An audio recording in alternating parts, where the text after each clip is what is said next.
पुराणों में मासिक धर्म। महिलाओं को होने वाले मासिक धर्म का पुराणों में उल्लेख शामिल है।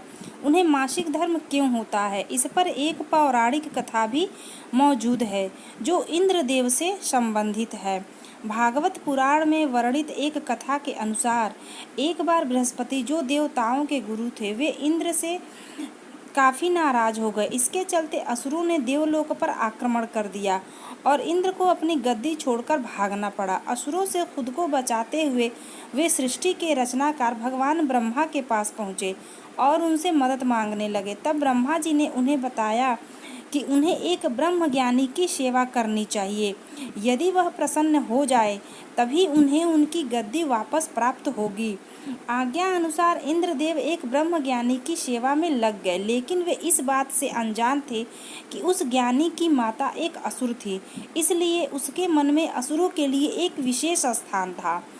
इंद्रदेव द्वारा अर्पित की गई सारी हवन सामग्री जो देवताओं को चढ़ाई जाती है, तो वह ज्ञानी उसे असुरों को चढ़ा रहा था। इससे उनकी सारी सेवा भंग हो रही थी। जब इंद्रदेव को सब पता लगा तो वे बेहद क्रोधित हो गए और उन्होंने उस ब्रह्मज्ञानी की हत्या कर डाली।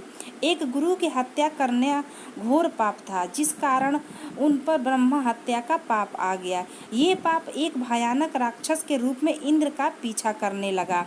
किसी तरह इंद्र ने खुद को एक फूल के अंदर छुपाया और 1,00,000 साल तक भगवान विष्णु की तपस्या की। तपस्या से प्रसन्न होकर भगवान विष्णु ने इंद्रदेव को बचा तो लिया, लेकिन उनके ऊपर लगे पाप की मुक्ति के लिए एक सुझाव दिया।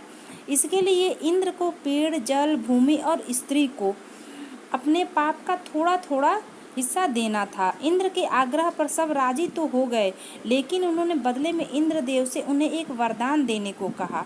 सबसे पहले पेड़ ने उस पाप का 1/4 हिस्सा ले लिया, जिसके बदले इंद्र ने उसे एक वरदान दिया। वरदान के अनुसार पेड़ चाहे तो स्वयं ही अपने आप को जीवित कर सकता है।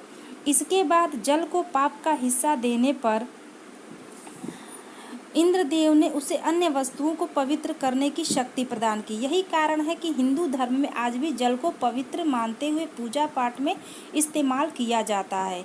तीसरा पाप इंद्रदेव ने भूमि को दिया। इसके वरदान स्वरूप उन्होंने भूमि से कहा कि उस पर आई कोई भी चोट हमेशा भर जाएगी। अब आखिरी बारी स्त्री की थी।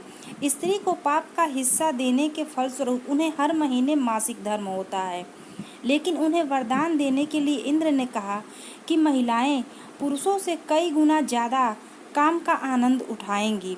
पुराणों में दर्ज एक पाप से जुड़ी कहानी के अनुसार ही महिलाओं को मासिक धर्म होता है। इस दौरान वे ब्रह्म हत्या यानी कि अपने गुरु की हत्या का पाप ढो रही होती हैं। इसलिए उन्हें अपने गुरु तथा भगवान से दूर रहने को कहा जाता है।